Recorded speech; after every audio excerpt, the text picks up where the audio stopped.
दोस्तों जब दूसरे टेस्ट मैच में भारत हारा था तो हमने फिर विराट कोहली और रोहित शर्मा को लेकर काफी चर्चा करी थी और वहां पर बहुत सारे लोग कमेंट बॉक्स में आए थे और लोगों ने कहा कि यार अभी तो 2 मैच हारे क्या है आप विराट कोहली और रोहित शर्मा पर सवाल खड़ा कर रहे हो। लेकिन अब जब तीसरा टेस्ट मैच भी हार गए और ऐतिहासिक रूप से भारत को इतिहास में पहली बार अपनी सरजमी पर 3-0 से हार का सामना करना पड़ा है न्यूजीलैंड से, तो अब तो चारों ओर वही चर्चा चल रही है। और अब मैं आपसे बोलना चाहूंगा कि क्या अब भी हम विराट कोहली और रोहित शर्मा से ये सवाल नहीं करेंगे?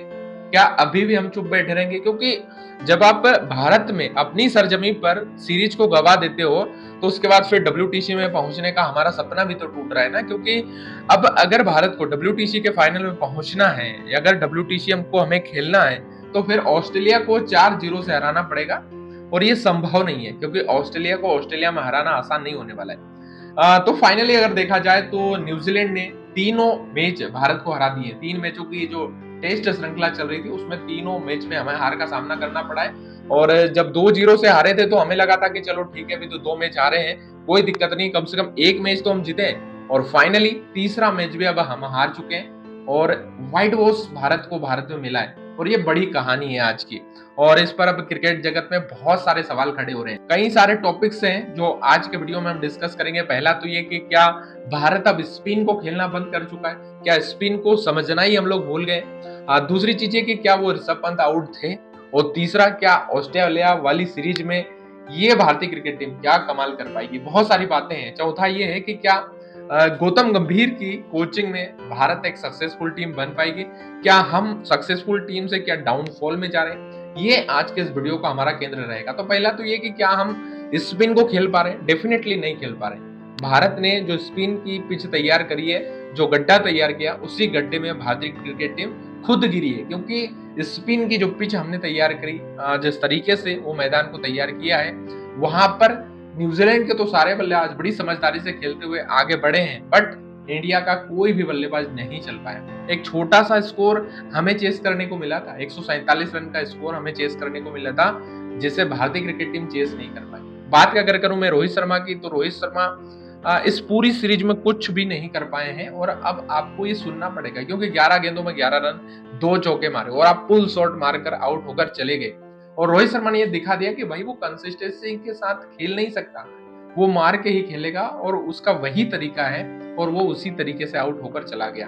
आपके पास इतना तो टाइम बचा हुआ है, आप आराम से खेलिए, पेशेंस के साथ खेलिए। नहीं, लेकिन भाई साहब को फुल शॉट खेलना था और बस आउट होकर चले गए।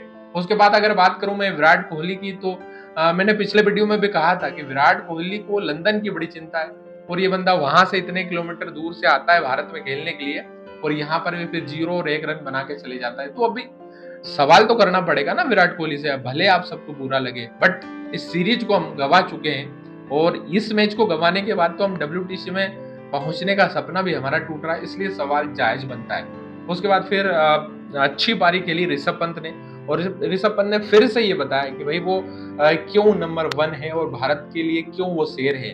और पूरे ट्विटर पर हर जगह दिन भर सिर्फ और सिर्फ हमें जो है ऋषभ पंत का जलवा ही दिखाई दिया। भले इस टेस्ट मैच को हम हार गए, लेकिन ऋषभ पंत की जो जुझारू पारी थी हमें तारीफ करनी पड़ेगी, जहां पर स्पिन को हमारे बल्लेबाज जो टॉप ऑर्डर के स्टार हैं, रोहित शर्मा, शुभमन गिल, यशस्वी जायसवाल, विराट कोहली, सरफराज, ये कोई भी नहीं खेल पा रहे। वहां पर ऋषभ पंत ने एजाज पटेल के दिमाग को खा लिया था, सभी लोगों को जबरदस्त तरीके से मारा, सब जबरदस्त तरीके से पिटाई करी। और वही है कि यार वो जो आउट दिया थर्ड अंपायर ने, बस उसी का मसला है। अगर वो आउट नहीं देते तो ये मैच हमारे पास था और अगर इस मैच को अगर हम जीत जाते, ऋषभ पंत अच्छी इनिंग खेलते, तो मुझे लगता है कि सभी की गलतियों पर पर्दा डल जाता और ये सारे के सारे बच जाते। रोहित शर्मा की बात करें, विराट कोहली की बात करें, जो इनके बल्ले से परफॉर्मेंस नहीं आ रहा है, जिनकी वजह से इस टेस्ट मैच को हम हारे हैं, इन सब की गलतियों पर पर्दा डल जाता अगर इस मैच को ऋषभ पंत जिता देते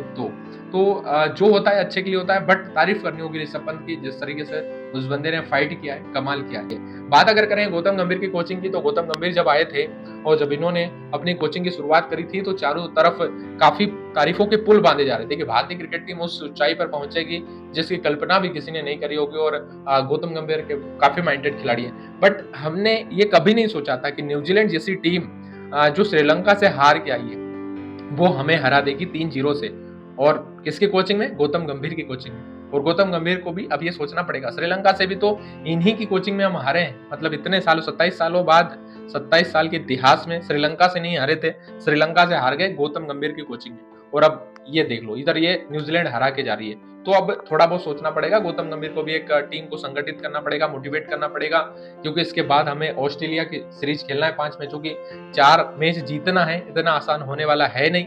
और अभी क्या करेगी टीम इंडिया, अभी ये देखना होगा। बट जो भी है, लेकिन जो प्रदर्शन रहा है, इससे मुझे नहीं लगता कि कोई भी भारतीय क्रिकेट प्रशंसक इस प्रदर्शन से खुश होगा। आपको क्या लगता है, इस पूरी सीरीज में हारने का सबसे बड़ा कारण क्या है? कमेंट बॉक्स में जरूर बताइएगा।